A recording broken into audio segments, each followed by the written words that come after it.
Welcome to Whose Book Is It Anyway? The show where everything is made up and the points don't matter. That's right, the points don't matter, just like your life, according to Waiting for Godot. I'm your host, Rachel, and with us tonight are Lizzie the Ghastly, Anna the Oblivious, Jess the Prancin' Party Animal, Alexis the Dumpling Meester, and the one and only Adam the Canadian. Eh?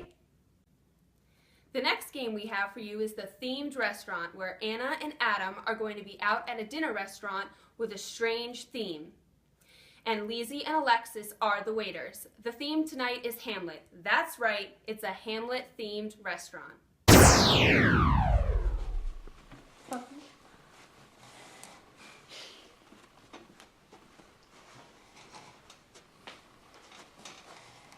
Good evening, my fair lady, my fair sir. Here are your menus. Now, to order or not to order, that is the question. Whether it is nobler in the mind to suffer the slings and arrows of a poor selection, or to order from one of our specials and be guaranteed satisfaction.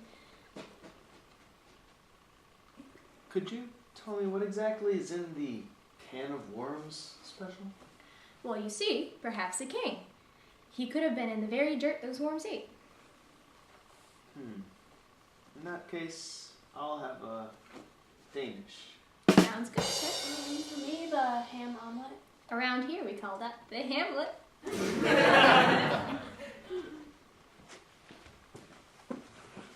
May I present you the wine selection this evening? Thank you.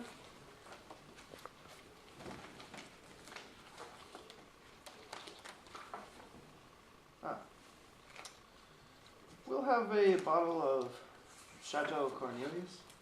Excellent choice. That is our most popular special. It's simply to die for.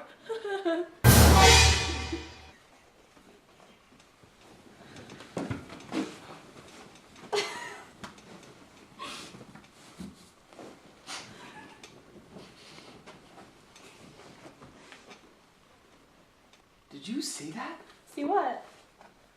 Is this place haunted? I don't think so. What? What do you mean? Must be my imagination. I really have to go to the bathroom, but I don't really want to get up to pee or not to pee. Go now, before the food comes. I don't really feel like it. I'm sure you would regret waiting. I'm fine. Enjoy your wine. Thank you.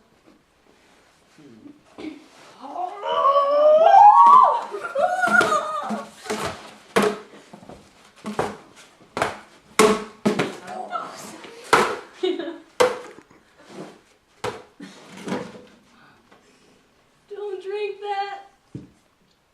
What? Okay. Maybe we should head out. This place seems rather unusual. And spooky. And look outside. There's practically an army of people coming for dinner. Yes, Yeah, it's time to leave.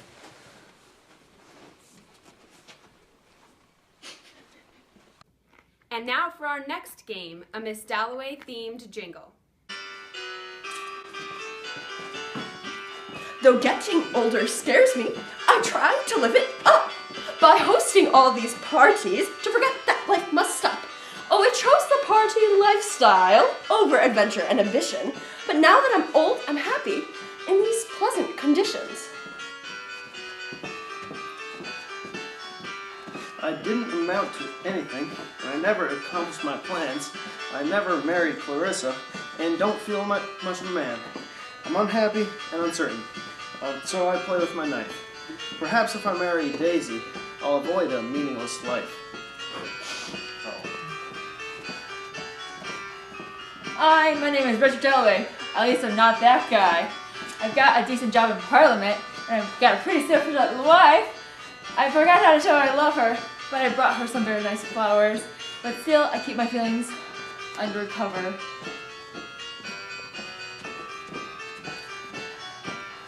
Hey, it's me again, Clarissa. I've got some wonderful news. I looked at an old lady and had a radical change in view. See, death is a release from life. Fear no more the heat of the sun. So come on and come to my party. And come, let's have some fun.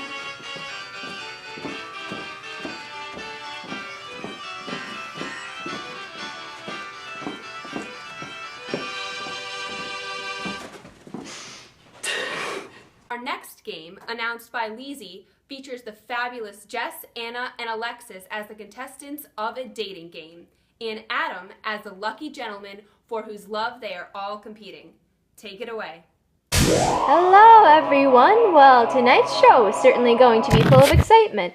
And now, raring and ready to go, are 3 sincere single citizens ready to play the dating game. Here they are. Good luck, ladies. First up, we have Bachelorette number 1. This lovely lady, recently out of a passionate relationship, will love you to death. Please welcome Ophelia. Next up, we have Bachelorette number 2, Elizabeth. She's as sharp as a tack, and she'll let you know what's on her mind.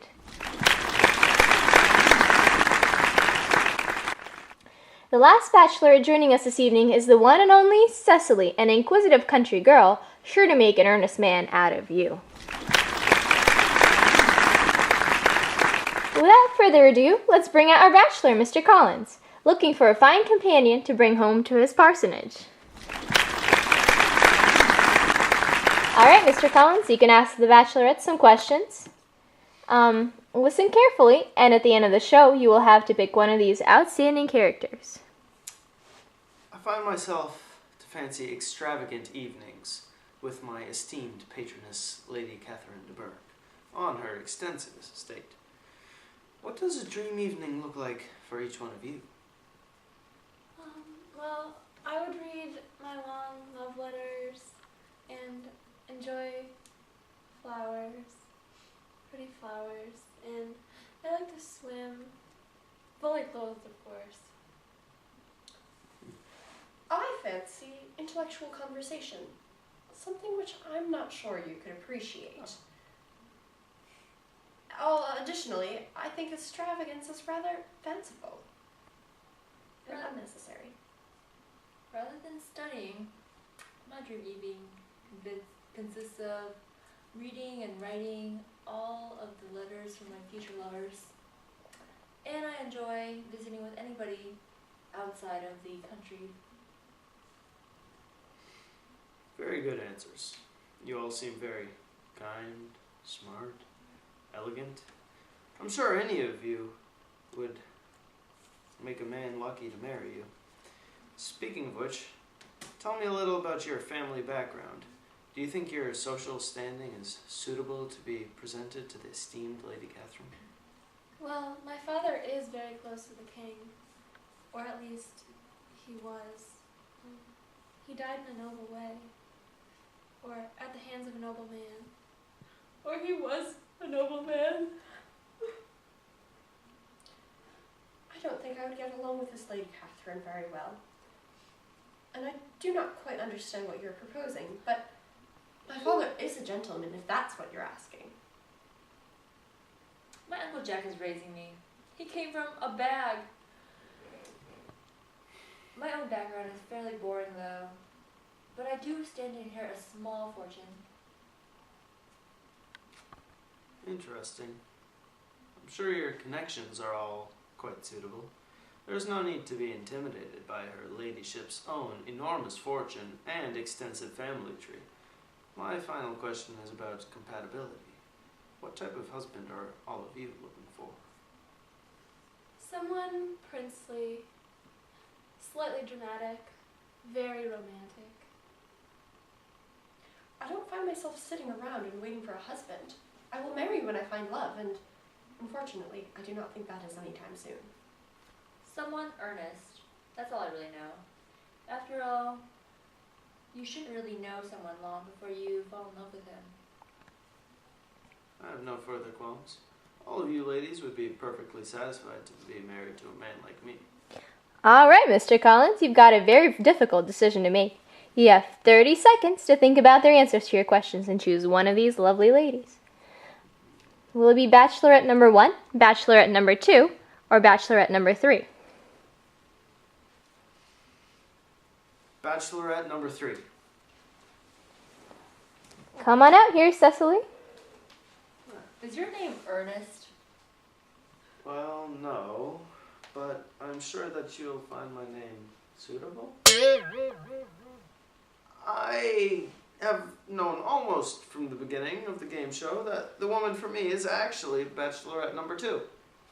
Come on out, Elizabeth. I'm sorry, but I could never be induced to marry a man like you. I'm sure you mean to be fashionable by refusing me. Let's bring out our bachelorette number 1. Ophelia? Ophelia? Oh no, where's Ophelia?